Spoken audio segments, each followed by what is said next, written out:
Hello and welcome to my show here on WGSN-DB, the Going Bold and Going Solo Network. This show is The Awakening. The information and opinions expressed here on this show are just that, the opinions of the individual speaking based on their individual personal experiences and knowledge. They are not intended to diagnose and do not constitute professional advice or recommendations. So you know the pain, the stress, and the struggles that divorcing men and women go through. Well, there is a way to find peace, keep your sanity, and assist your lawyer keeping your legal costs down. That's where I come in. My name is Tina Huggins. I am your high conflict divorce coach specialist. And my guest today is Jessica Hopkins. Jessica is a speaker, a podcast host, and a reclaimist specialist who helps women heal from narcissistic abuse and reclaim their safety. So welcome, Jessica. Thank you, Tina. I'm so honored to be here. I'm so excited to talk everything about narcissistic abuse and so much more because there's so much toxicity out there, unfortunately.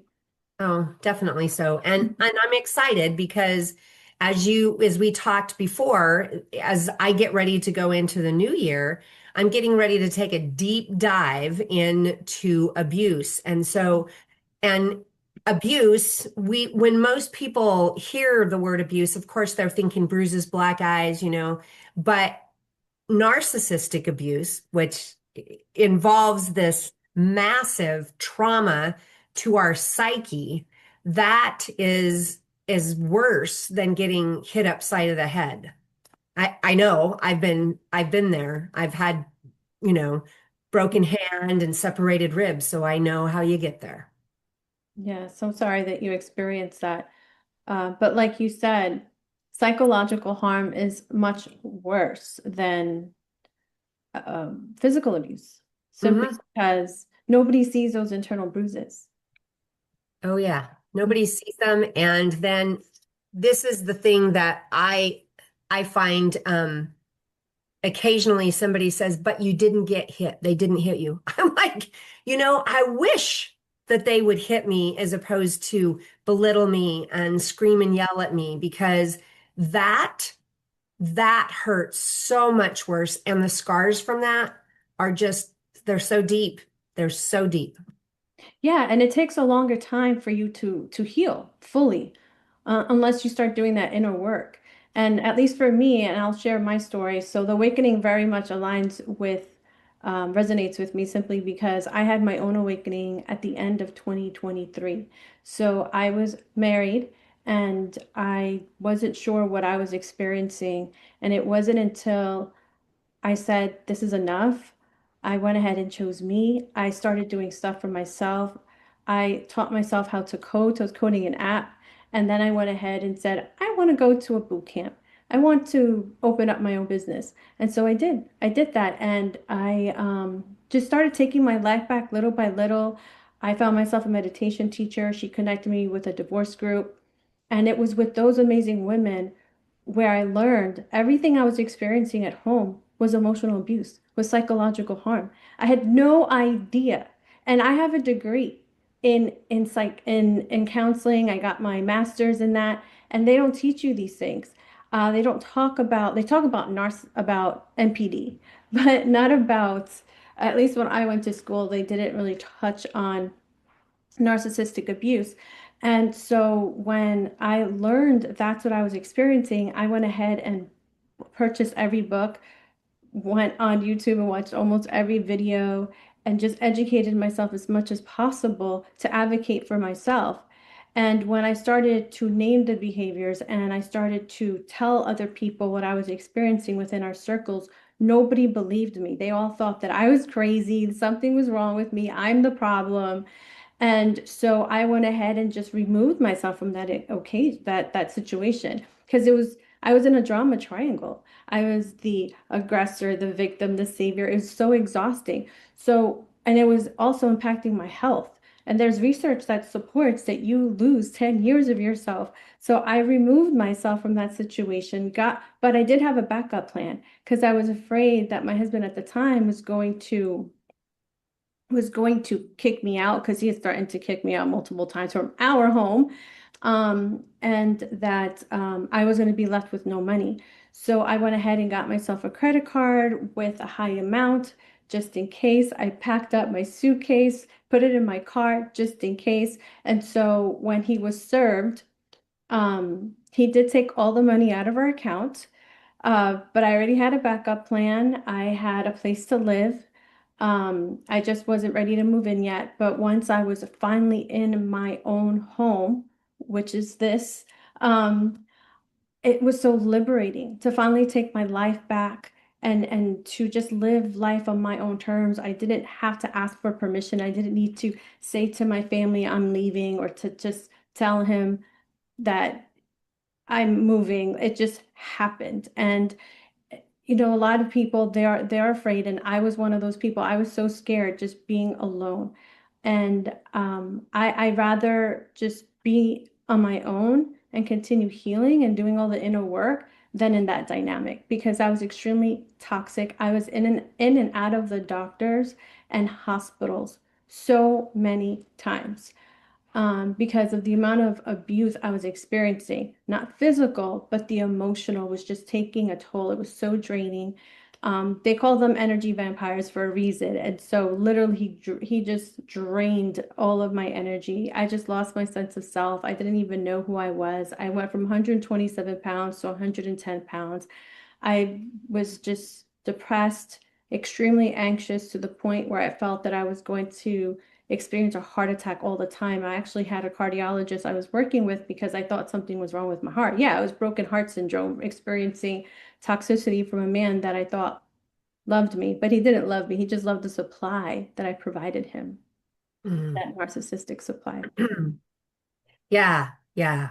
And you're telling it how it is. That is so we go and there's this bond, yours doesn't sound like it was a trauma bond, but there is a trauma bond that happens. And so when they come back after the abuse and they love us and say, "Oh, I'm so sorry, it'll never happen again," those types of things, we honestly, somewhere in our little heads, we believe them Mhm. because we are those wonderful people. We are the ones they seek out because we're so kind. We're the people that give until there's nothing left for us to give. And they take, the energy vampire. They'll take until there is nothing left to take. Yeah, and I did go through multiple trauma bonds throughout our marriage. Of course, at the time, I couldn't name them. I went through the whole cycle, the love bombing, it all happened. But of course, I didn't know any better because I came from that dynamic. And I grew up in an emotionally neglectful home. So when he came into my life, I thought, oh my God, here's someone paying attention to me. And so, not knowing, I was going through that whole cycle, the love bombing, and then, the evaluation and the discard. And so when the trauma bonds happened, they were mostly when he would do something that hurt me or disrespected me, and I will hold him accountable, call him out on it, and then he would apologize. But it was always the same behavior. Nothing changed. He would always do it. So he'd apologize, buy me something nice, take me out somewhere, we'll go to dinner, or do something sweet. But then that same behavior came back. It's just those highs and lows. You're like, oh, he loves me, and then you're back down. And so that was draining. But like I said, I didn't know what was going on. I was just confused all the time. And since he traveled for work so often, I didn't really get to identify it quick enough because he was seldom home. And of course, I couldn't put a name to the behavior that he was displaying, exhibiting. So yeah, I did experience those trauma bonds, and because I am an empath, sadly we're targeted. Those that Mm. are deep empaths, we're understanding, we're kind, genuine, authentic people. And so he would use that against me, of course, not knowing. I call him a gifted and talented narcissist. I mean, he's a very smart man. And it was so calculated and how he would just treat me. He would never do it around people. He would only do it privately. And then when other people were around, he made it seem like I was the problem. Hmm. He loved poking me. And and I would always say, why would you do that? If somebody loves somebody, why would you upset them? And so he would do things intentionally. But regardless, I did experience those trauma bonds, and it is intoxicating because you're like, oh, okay, it was just an accident. And when you're that deep empath, you just want to believe and want to understand. And then when you know their story, you always make an excuse. Oh, because of the trauma he endured, okay, I understand why this is happening. Let's just go to counseling and make it better. But unfortunately, when you're dealing with someone with narcissistic tendencies or full-on narcissist, it's up to them to change. There's really nothing that you can do. You can go to counseling all day long. And if they're as calculated as my ex was, he knew how to work the therapist as well, unless, they were highly trained in identifying narcissism and narcissistic abuse. Um, so counseling was worthless, honestly. And if you are a deep empath and you're dealing with these dynamics, set those boundaries, be very firm. I know that growing up in my home, I was not allowed to have boundaries. I was not allowed to express any emotions. So now being liberated. I have no shame setting boundaries, and I say exactly how I feel. I'll let people know this doesn't work for me. And I recently started dating, and there's not much out there, sadly. So there's just a lot of emotionally avoidant men. Sorry for those men that are not, but that's what I've encountered. I think I just need to leave this particular area to find, that particular person that I'm seeking, and I don't give up. Like, I know what I want. And so, this is what I share with women as well. Like, don't settle for less. When you have the opportunity to take your life back, get what you want. If you're looking for somebody that can give you more than bare minimum, because oftentimes people think that just doing the bare minimum is enough. And that's mutual respect and reciprocity and trust. There has to be more than just that, communicating, having consistency, being transparent, doing the little check-ins here and there. You need to feel safe. And so, in the world that we live in right now, you really have to be, at least for me, I'm my own bodyguard. So I'm always seeking safe people. And since I've been on my own, I've cultivated amazing, healthy relationships with women. And so I'm looking forward to do that with men. And so when I do work and connect with women, this is what I share. Just find those safe people. And then I do have my red light tracker. It's my internal GPS. So whenever I connect with people, I I immediately have that on. And so I would say, okay, this is a red, this is a yellow, this is a green person.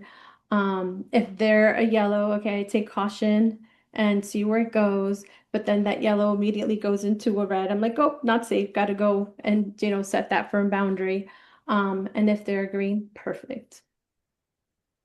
Yeah. And I remember when I was on the dating site looking for my perfect for me husband, and I did. I found him on the dating app, but I will tell you, my goodness, going through all those dates. In fact, I told my husband this is like he was going to be my last one. I was giving up for a long time again. I had done this enough times, and this was my third time around, and it's like there's just so many bad apples for what we're looking for, you know. That doesn't mean they're all bad. It's just they're not who you want. And he was my last date. And it's like, I didn't think he was interested. And we went out, and that was it. You know, he was the perfect for me from date one. Oh, well, So congratulations. Because it's that would possible. always happen. And you definitely want to look for those safe people. So, that if your heart isn't racing, if your stomach isn't turning, that's a good indicator that okay, this person is safe. But give it time. Like I find that in society today, we kind of rush into intimacy. And I Mm. and I think that stems from, and this is just my opinion, just people are just afraid of being alone.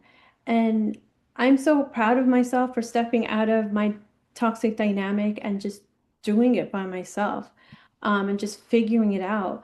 And so many people have asked me, but you're alone. Like, don't you feel lonely? No, I got me. I'm my own best friend. With all the inner work that I've done, I've learned to, I've learned to just be happy with me, and I don't need somebody to do that. Like, yes, I would love to share my life, somebody that I, can complement my life, but it's not somebody to be an addition. People talk about soulmates, those don't really exist. It's somebody who's going to complement you. But I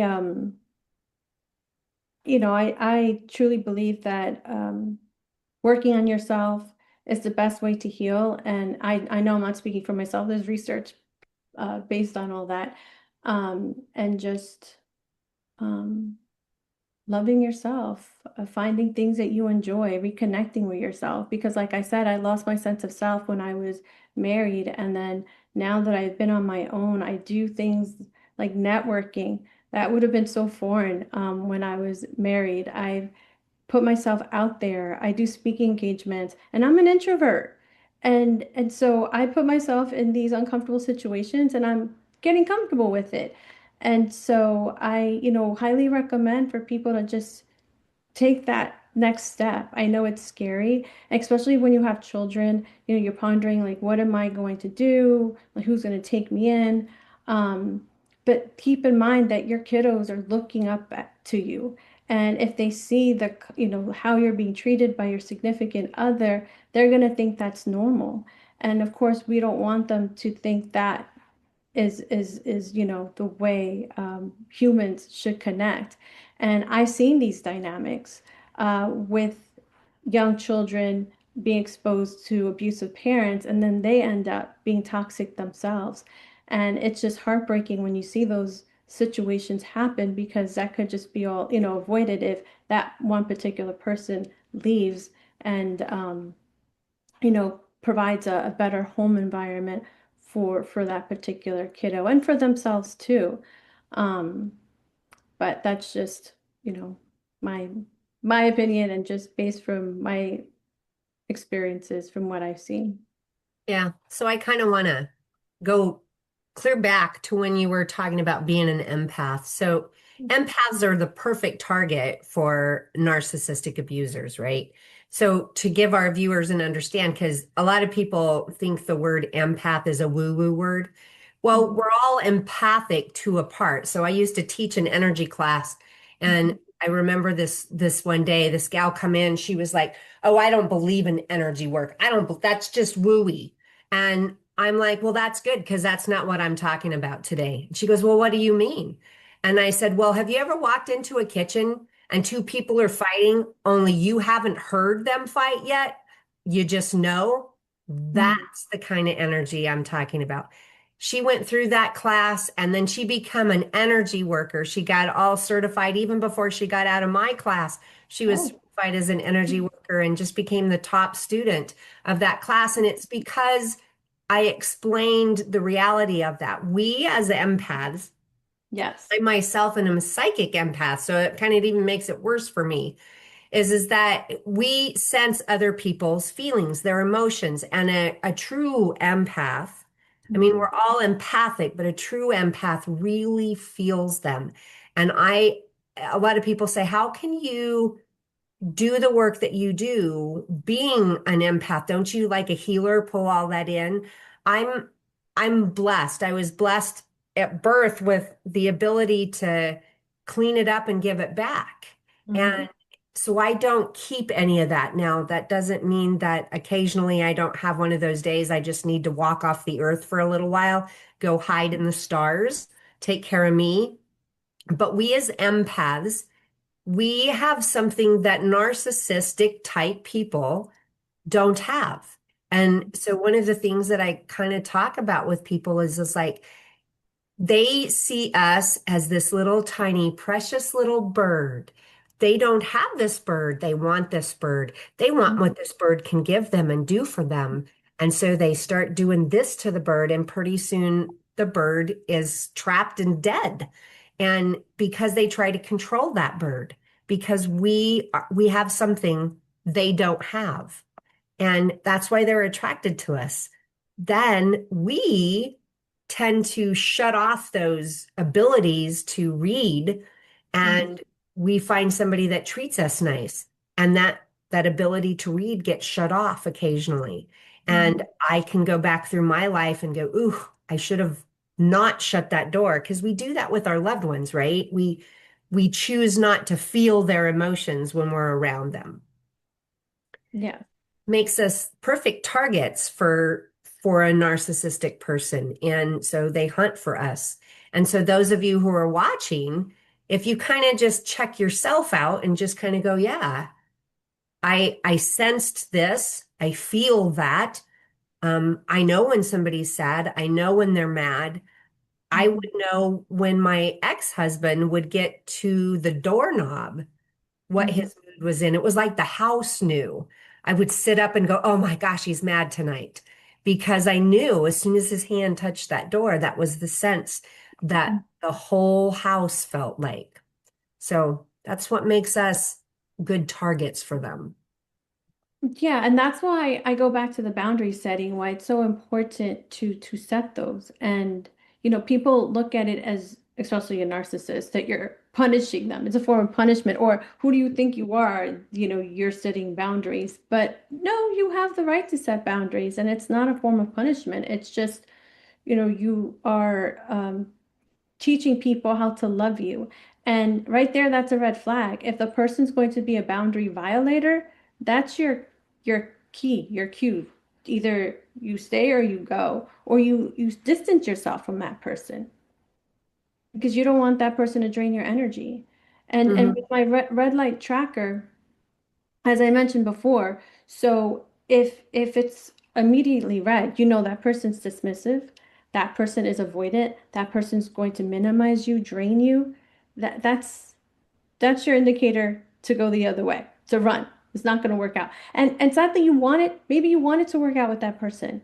Maybe you desperately want to continue being in that relationship because the lifestyle is amazing and he's handsome. He makes a lot of money. I can speak to that because, I came from that dynamic, but I didn't care about that.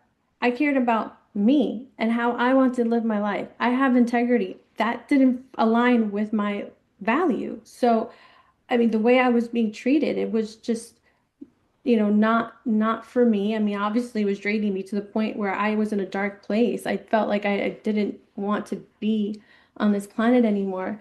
So I'm proud of myself for doing all the self-work and I'm still doing it and I help other women through it as well.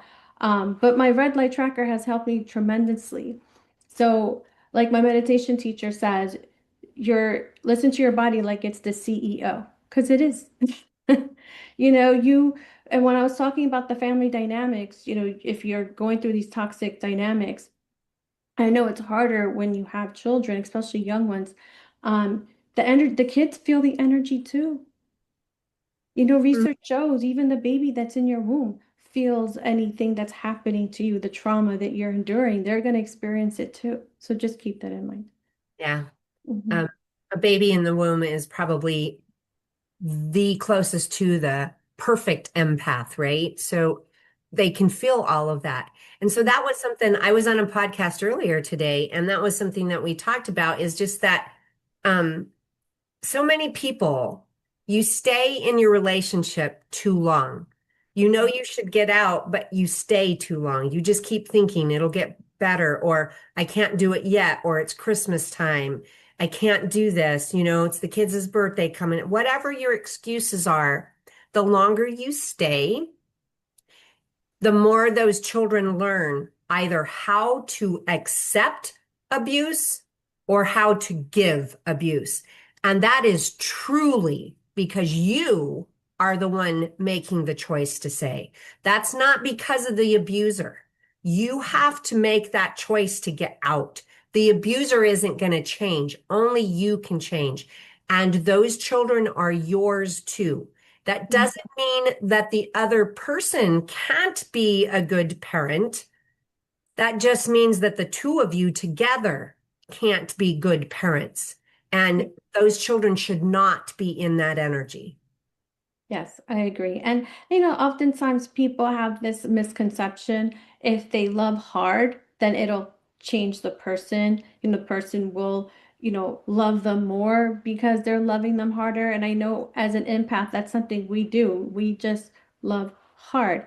And so we have to be careful not falling into these dynamics again if exited, because it can easily happen. Because especially with me, I've done so much inner work with my meditation teacher that these energy vampires seek for my energy. So I have to like push them away. Like, sorry, like I just have to distance myself. But like I said, I use my red light tracker. I am the CEO of my body. So I listen to my gut. I listen to how my heart feels. My ear even rings if the person is not a safe person. I end up getting sick actually too.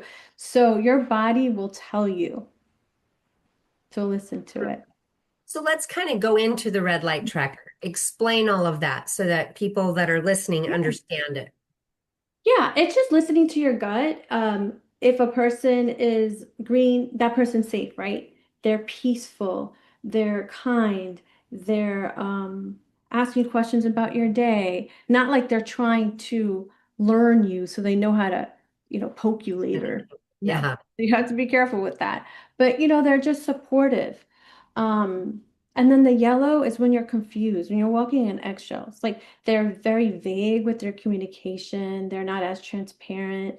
Um, just little pink flags here and there. They give you crumbs, like, a little hello here and there. It's not consistent. They're not asking for a lot of information. They don't give a lot of information. And it's very emotional. There's just a lot of emotional labor. It's labor intensive. Like you're constantly like, why am I always the one putting myself out there to keep this relationship going? Like if that can quickly turn into a red. And I actually experienced something like that recently.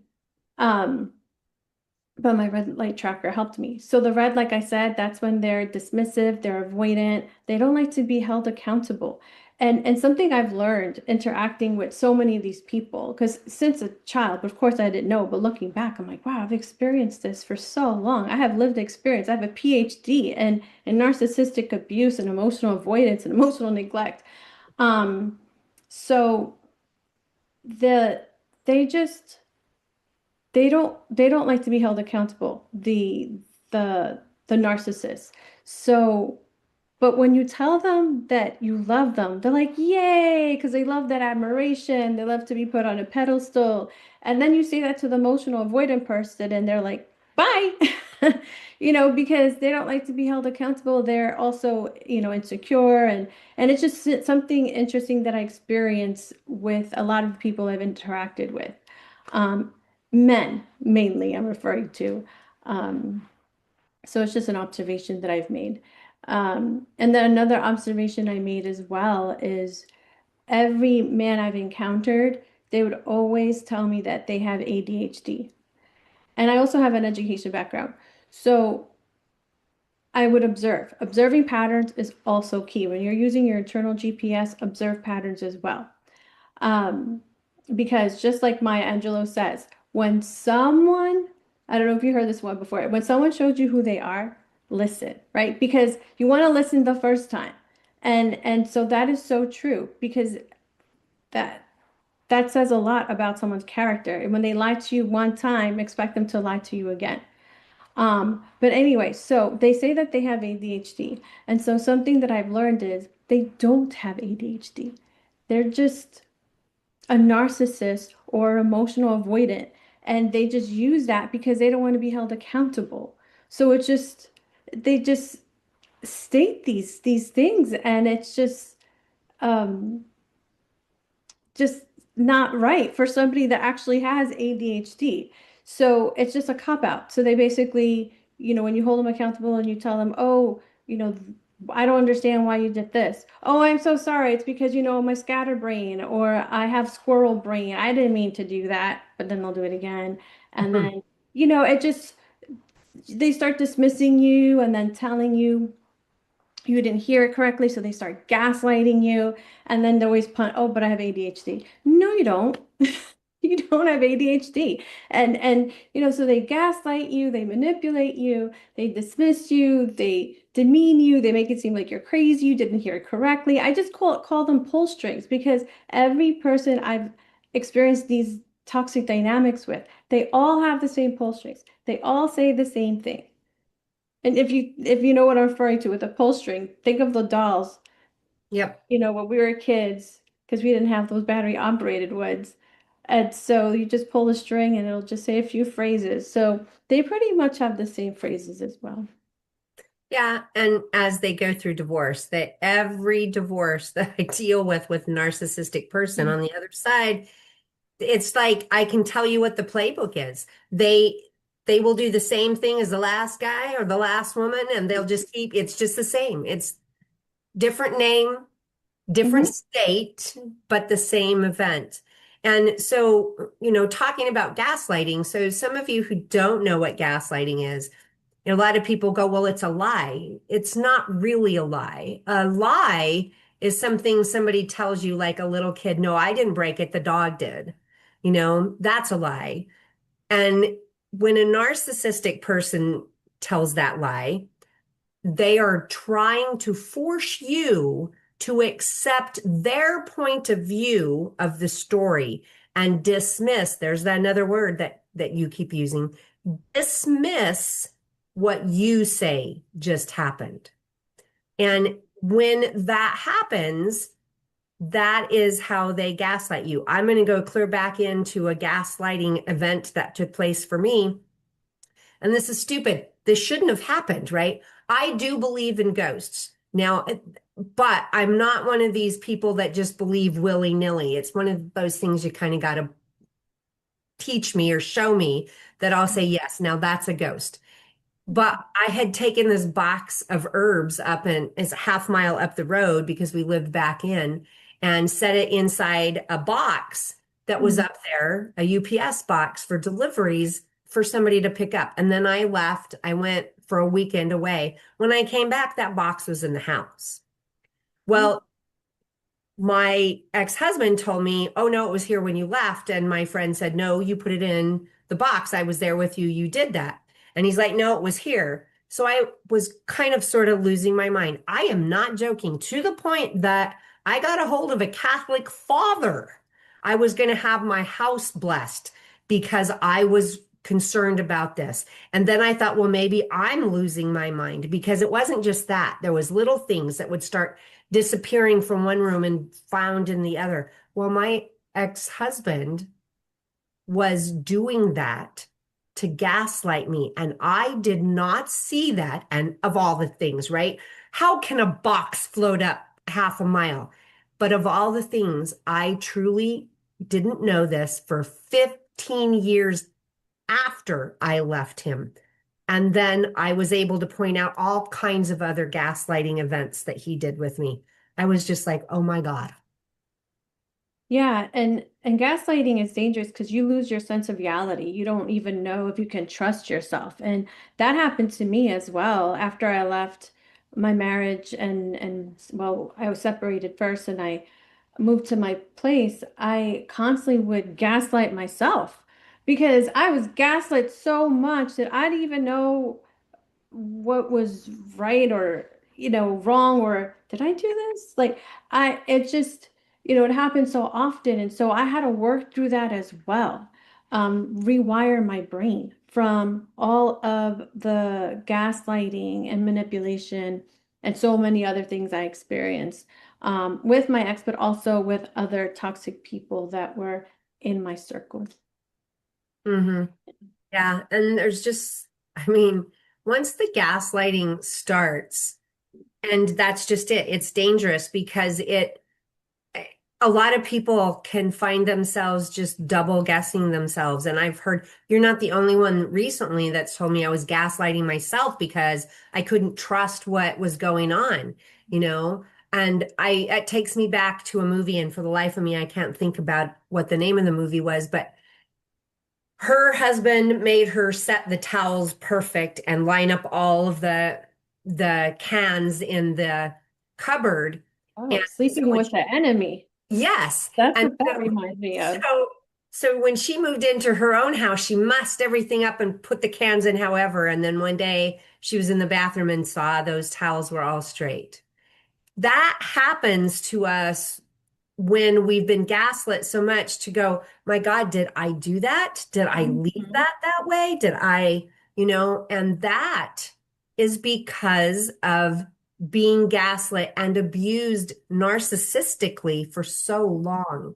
And that is I mean, I know that we can um get murdered from the physical abuse. Mhm. But the reality is that narcissistic abuse is always there. If they are going to physically abuse you, they started narcissistically abusing you beforehand. They started emotionally abusing you.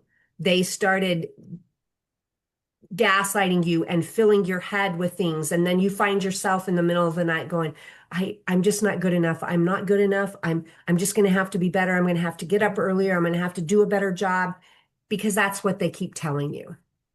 Yeah, and thank you for bringing that up because I think it's important for listeners to know that when you're dating somebody, be very careful with sharing too much of yourself.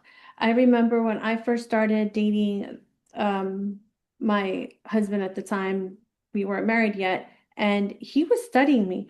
Looking back, like I didn't know back then, I just took it as a compliment. Wow, this guy is so interested in me. Like he's looking through my books and trying to understand what I like, but he was studying me. That's what he was doing. And and so he just never thought I was going to leave him. The day he got served, he was shocked.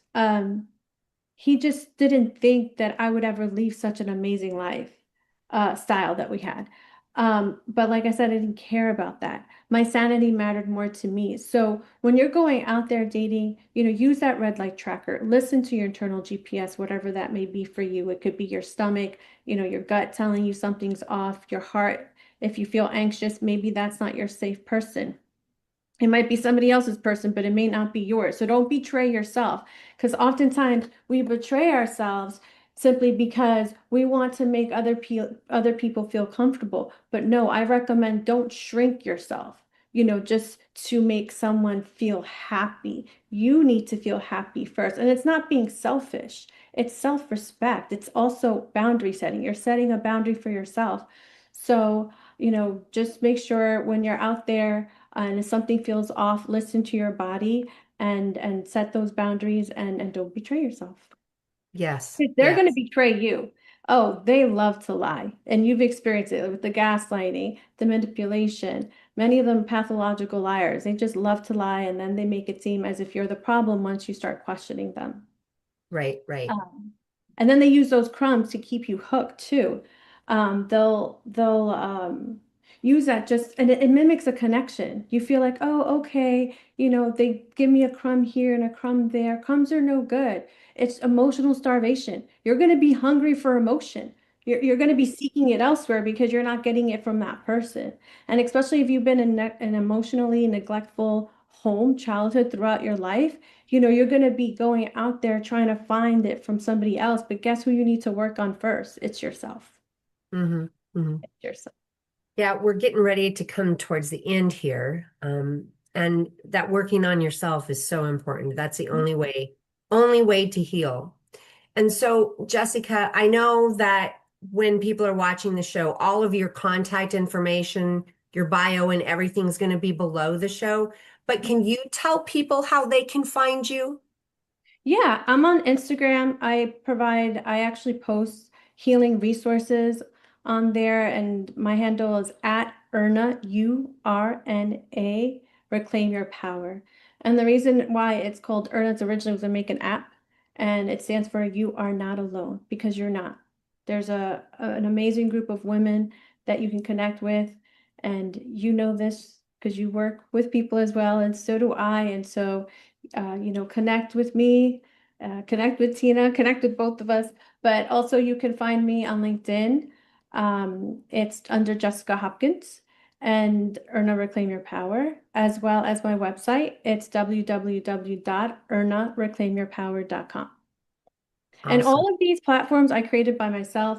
I don't know anything, honestly, about managing a social media platform, nor developing a website, but I did this all by myself just this year. Like I said, I started my business in April 2025, And I'm really passionate for the work that I do. And I just want to develop more and more awareness about these toxic dynamics because they exist. And I see it with the Gen Zers too, because I speak so much to them, and many of them are choosing not to be in a relationship because they've been traumatized.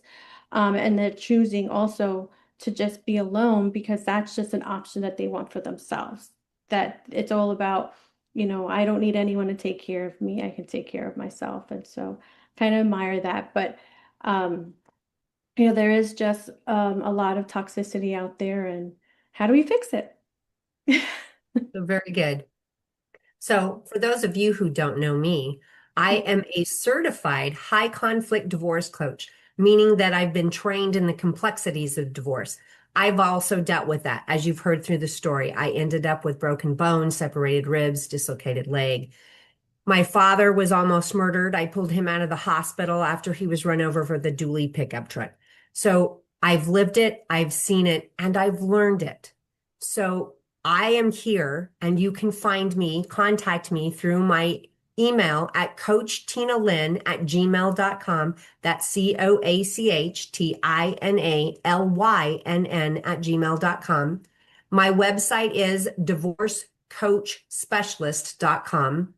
You can find me on social media. Facebook, I'm under Tina Lynn Huggins. That's Huggins.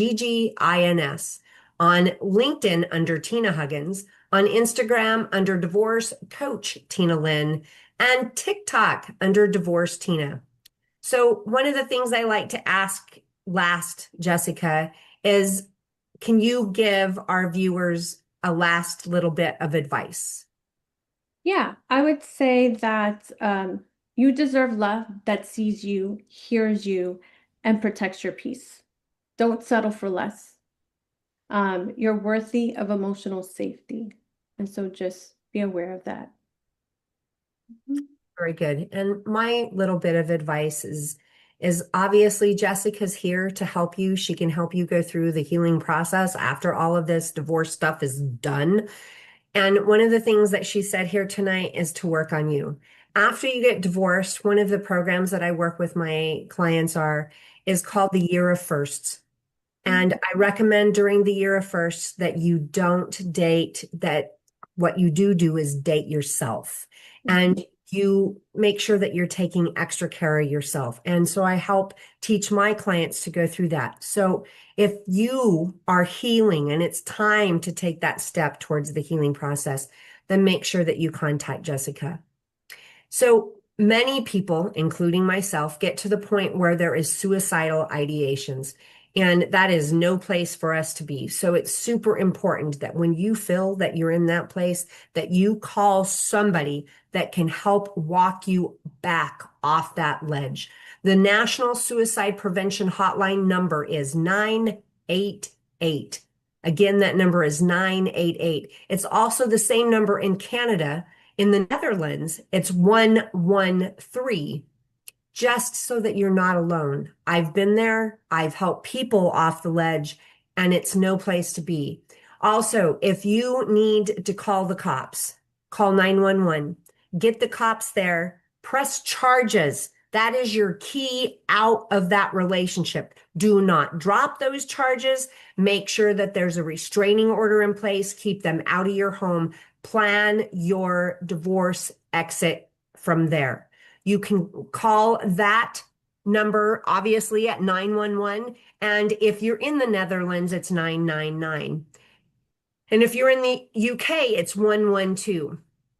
But then you have the National Domestic Violence Hotline. If you are in a place and you don't know what you need to do, this is another ledge that you need help with. The National the National Domestic Violence Hotline is 800-799-7233, 800-799-7233. If this has been helpful, please like, comment, and share so that you can help others. Thank you so much for being with us here today, Jessica. Thank you for inviting me. I enjoyed our conversation, and Yes. hopefully it's helpful for our viewers. Yes, I just hope that people that need to hear this get to hear it. So thank you very much. Yes.